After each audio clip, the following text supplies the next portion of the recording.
Shalom saudara-saudari yang dikasihi Tuhan Yesus. Saat ini kita akan merenungkan kebenaran firman Tuhan dengan tema Ikutlah Aku yang terdapat dalam Injil Markus pasalnya yang kedua ayat yang ke-13 sampai ayat yang ke-17. Saudara-saudari yang dikasihi Tuhan, pada ayat pertama dijelaskan bahwa Tuhan Yesus memasuki daerah Kapernaum.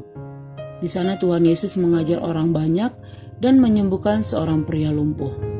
Setelah itu Tuhan Yesus pergi ke pantai danau dan banyak orang datang kepadanya. Kemudian ia mengajar mereka.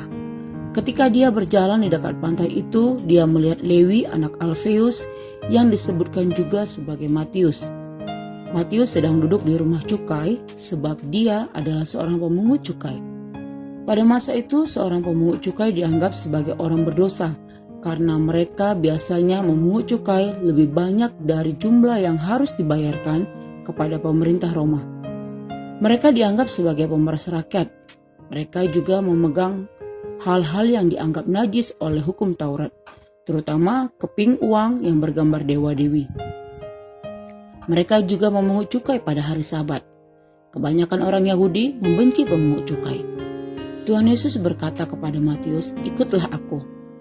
Maka berdirilah Matius dan mengikuti Yesus. Dia segera meninggalkan profesinya sebagai pemungut cukai untuk mengikut Yesus. Sebuah respon yang sangat baik yang diberikan oleh Matius. Tuhan Yesus memanggil Matius untuk menjadi muridnya. Itu berarti dia akan menjadi seorang rasul nantinya. Bahkan Tuhan Yesus juga makan di rumah Matius bersama dengan banyak pemungut cukai dan orang berdosa lainnya.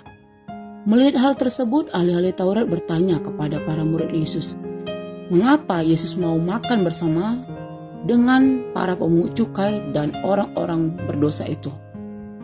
Namun Yesus menjawab mereka, bukan orang sehat yang memerlukan tabib, tetapi orang sakit. Aku datang bukan untuk memanggil orang benar, melainkan orang berdosa.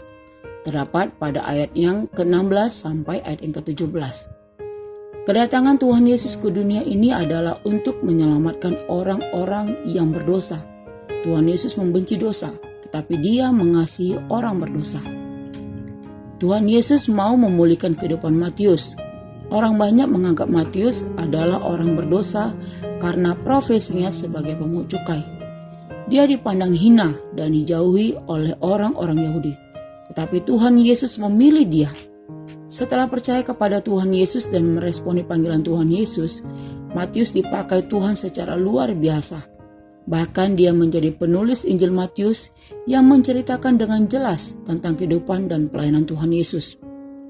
Saudara-saudari yang dikasihi Tuhan Yesus, perlu kita ketahui bahwa Tuhan Yesus sangat mengasihi orang berdosa, tetapi Dia membenci dosa.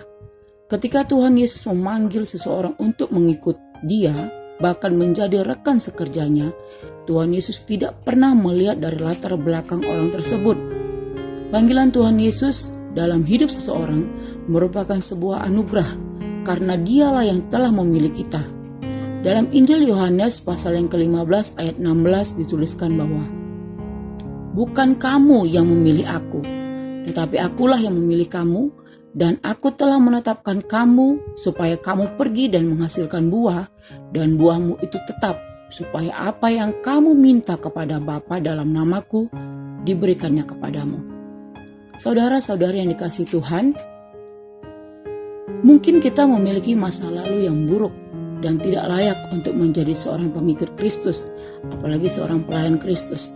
Tetapi melalui firman Tuhan ini kita diingatkan bahwa seburuk apapun masa lalu kita, sehina apapun orang memandang kita, namun ketika Tuhan memanggil kita untuk menjadi pengikutnya atau rekan sekerjanya, kita harus percaya bahwa Dia sangat mengasihi kita. Dia mau memulihkan dan menerima kita. Dia tidak pernah mempermasalahkan latar belakang hidup kita.